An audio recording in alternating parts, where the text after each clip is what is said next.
திருத்தணியில் 10ஆம் வகுப்பு மாணவி தந்தை இழந்த சோகத்திலும் அன்று தேர்வு எழுதியிருந்தார். இன்று பொதுத் தேர்வு முடிவுகள் வெளிவந்தது. மாணவி தேர்ச்சியடைந்து அதிக மதிப்பெண்கள் 332 பெற்றுள்ளார். எனது தந்தை அரசு ஊழியராக என்னை வட்டாட்சியராக ஆக்க விரும்பினார். அவரது கனவை நிறைவேற்றுவேன் என்று மாணவி கண்ணீர் மல்க தெரிவித்தார். திருவள்ளூர் மாவட்டம் திருத்தணி அருகில் உள்ள வெள்ளச்சேரி கிராமத்தில் வசித்தவர் முனுசாமி. இவர் கிரெயின் ஆபரேட்டராக கூலி தொழில் செய்து வந்தார்.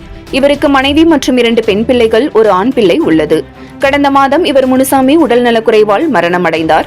இந்த நிலையில் அவர் மரணமடைந்த அன்று அவரது மூத்த மகள் மோனிஷா, இதை கிராமத்தில் அரசு உயர்நிலைப் பள்ளியில் படிக்கும் அவர் அன்று 10ஆம் வகுப்பு பொதுத் தேர்வு தனது தந்தை பிரேதம் வீட்டில் இருக்கும் பொழுது தனது தாய் கூறியதற்கும் தனது தந்தை கனவை நினைவாக்க வேண்டும் என்ற கனத்த இதயத்துடன் அன்று கணித தேர்வு 10ஆம் வகுப்பு பொதுத் தேர்வு மாணவி மோனிஷா எழுதியிருந்தார்.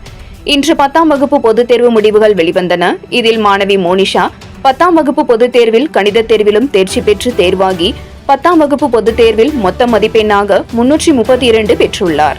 இந்த நிலையில் மாணவி மோனிஷா கூறுகையில், இன்று எனது தந்தை படத்திற்கு மரியாதை செலுத்தினேன். இன்று என் தந்தை என்னிடம் இல்லை. எனது தாய் நிரந்தர வேலை இல்லாமல் நாங்கள் கூலி வேலை செய்து என் தந்தையை இழந்த கஷ்டத்துடன் வசித்து வருகிறோம்.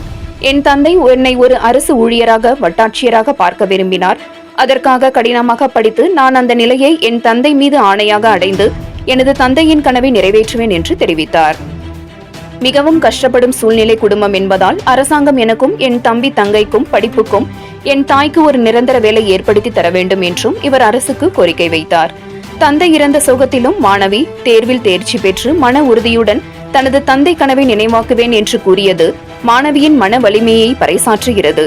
மாணவியின் கனவு நிறைவேற நாம் வாழ்த்துவோம். 7 Green News செய்திகளுக்காக திருத்தணி செய்தியாளர் மணிகண்டன்.